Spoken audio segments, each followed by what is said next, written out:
రైతన్నల మృత్యుఘోష 48 గంటల్లో 8 మంది ఆత్మహత్యలు. ఓవైపు ఎండిన పంటలు, మరోవైపు అప్పుల బాధలు. తనువు చాలిస్తున్న అన్నదాతలు రేవంత్ సర్కార్లో భరోసా లేనటువంటి బతుకులు. 48 గంటలు 2 రోజుల్లోనే 8 మంది చనిపోయారండి. ఇగో చూడండి, ప్రభుత్వం ఏమో ఏది ఉత్తదే ఇదంతా తప్పులు లెక్కలు చూపిస్తున్నారని చెప్తున్నారు కదా. క్లియర్ గా డేటా ఉన్నది. 8 మంది చచ్చిపోయారు. బ్యాంకుల దగ్గరకు పోతున్నారు పాస్ పుస్తకాలు పట్టుకొని. రైతు భరోసా పడ్డదా అంటే పడలేదని చెప్తున్నాడు అధికారి. నాకు రుణమాఫీ పడ్డదా అంటే పడలేదని చెప్తాడు అధికారి. సార్ నాకేమన్నా పంటకి మరి కింటాకు ఒక 500 చొప్పున బోనస్ పడతాయని చెప్తున్నారు, పడ్డాయా? లేదు. ఏం చేయాలి రైతు? మళ్ళా పోయి బాండ్ పేపర్ల మీదనో, ప్రామిసర్ నోట్ల మీదనో, షావుకారుల దగ్గర అప్పులు తెచ్చుకొని పంటకు పెట్టుబడి సాయంగా పెడితే, నీళ్లు లేక ఎండిపోతే, ఈడ రైతు భరోసా రాకపోతే ఆడ అప్పు అట్టనే ఉంది, పంట ఎండిపోయింది. ఏం చేస్తాడు చెప్పండి రైతుగా? రైతు ఏం చేస్తాడు? ఇక వీళ్ళంతా కూడా అట్లా ఆత్మహత్యలు చేసుకున్న వాళ్ళు కాదా? మరి ఎందుకు ప్రభుత్వం ఆలోచన చేయట్లేదు? లోతుగా ఎందుకు ఆలోచన చేయట్లేదు? రైతు భరోసా ఎప్పుడు మొదలు పెట్టారు? మొదలుపెట్టిన దగ్గర నుంచి ఈ రోజు వరకు ఎంత మందికి రాలేదు? రాని వాళ్ళ కోసం ఏం చేస్తా ఉన్నారు? ఎక్కడెక్కడ పంటలు ఎండిపోతా ఉన్నాయి? ఎందుకు నీళ్లు అక్కడికి ఇవ్వలేకపోతా ఉన్నాం? తవ్వుకున్న చెరువులు ఏమైపోయినాయి? కట్టుకున్న ప్రాజెక్టులు ఏమైపోయినాయి? 434 మంది 2023 డిసెంబర్ 9వ తారీఖు రాష్ట్రంలో కాంగ్రెస్ పార్టీ అధికారంలోకి వచ్చిన తర్వాత నుంచి ఈ రోజు వరకు 434 మంది రైతన్నలు ఆత్మహత్యలు చేసుకున్నారని చెప్పి లెక్క కనపడతా ఉన్నది. దీనికి రేవంత్ రెడ్డి గారు ఏం సమాధానం చెప్తారు? ఇగో ఇక్కడ చూడండి, ఇంకొక వార్త కూడా కనపడుతుంది. సార్ 36సారి ఢిల్లీ పోతున్నాడు.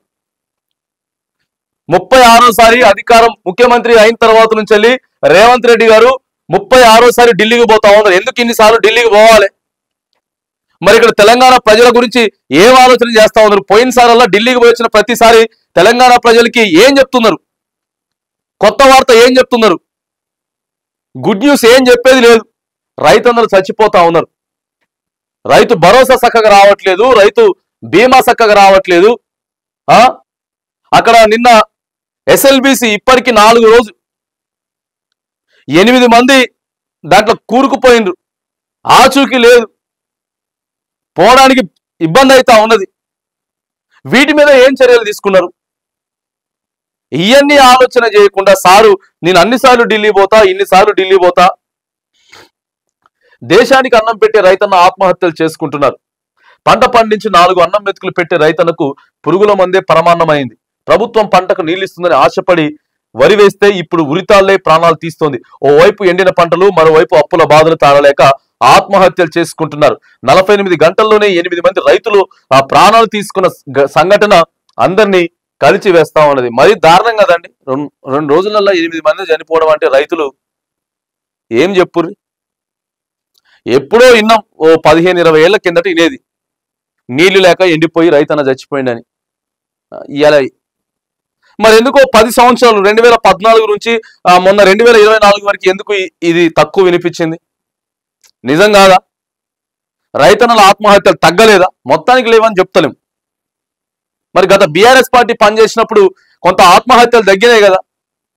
మరి ఇవాళ ఎందుకు మళ్ళీ సేమ్ అదే రిపీట్ అవుతా ఉన్నది? ఆత్మహత్యలు ఎందుకు పెరుగుతా ఉన్నాయి రైతన్నలే? ఎక్కడ తేడా ఉంది? ఎక్కడ లోపం ఉంది? రైతన్న అంటే చాలా చులకనగా కనపడుతున్నటువంటి పరిస్థితి ఉన్నది. రాష్ట్రంలో అన్నదాతల ఆత్మహత్యలు ఆగడం లేదు. 2 రోజుల్లోనే 8 మంది రైతన్నలు సూసైడ్ చేసుకోవడం ఆందోళన కలిగిస్తోంది. ఓవైపు ఎండిన పంటలు, మరోవైపు అప్పుల బాధలు తాళలేక బలన్మరణాలకు పాల్పడుతున్నారు. రేవంత్ రెడ్డి ప్రభుత్వం అధికారంలోకి వచ్చిన ఈ 15 నెలల కాలంలో 466 మంది రైతులు ఆత్మహత్య చేసుకున్నారట. నెలకు 30 మంది చొప్పున ప్రాణాలు తీసుకుంటున్న ఈ ప్రభుత్వంలో ఎలాంటి సంచలనం లేదని, మరి కనీసం రావాలి కదా, సంచలనం రావాలి కదా. మంత్రులు ఎంత సమీక్ష పెట్టుకోవాలి కదా. ఎందుకు రైతులు చచ్చిపోతా ఉన్నారు? ఏ జిల్లాలలో పంటలు ఎండిపోతా ఉన్నాయి? ఆ ఎండిపోయే పంటలకి ఏ ప్రాజెక్ట్ నుంచి, ఏ కాలువ నుంచి నీళ్ళు ఇచ్చే అవకాశం ఉంది?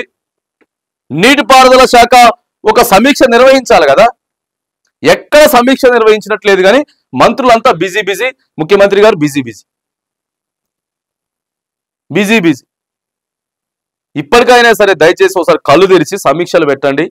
రైతన్నల ఆత్మహత్య ఆపండి. ఆత్మహత్యలు చేసుకుంటా ఉన్నారు. ఆ కుటుంబాలకు దయచేసి ఇప్పటివరకు ఎవరెవరైతే ఆత్మహత్యలు చేసుకున్నారో ఆ కుటుంబానికి భరోసా ఇచ్చేటటువంటి ప్రయత్నం చేయండి. ఆ బీమా వస్తుంది 5 లక్షలు, అది ఇచ్చే ప్రయత్నం చేయండి. రైతన్నల ఆత్మహత్యలు ఆపండి. వీటి మీద సమీక్షలు పెట్టండి. వీటి మీద సీరియస్ గా యాక్షన్ తీసుకోండి. ఎవరికి వారే ఏమన్నా తీరే అన్న పరిస్థితి అయితే ఆగిపోయింది.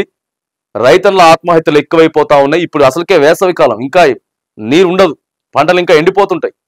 ఈ 2 రోజులున్న దాదాపుగా 8 మంది చనిపోతే రాబోయేటటువంటి 3 నెలల పరిస్థితి ఏంది? ఇప్పటికైనా సరే సీరియస్ గా తీసుకొని రైతన్నల ఆత్మహత్యలు ఆపాల.